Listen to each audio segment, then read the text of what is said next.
बुद्धाच्या धम्मामध्ये समतेचं पीक येत, बुद्धाच्या धम्मामध्ये समतेचं पीक येत।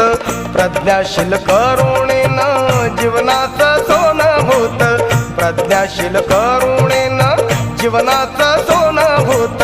बुद्धाच्या धम्मामध्ये समतेचं पीक येत, बुद्धाच्या धम्मामध्ये समतेचं पीक येत। प्रज्ञाशील करुणेनं जीवनाचं सोनं होत, प्रज्ञाशील करुणेनं जीवनाचं सोनं होत।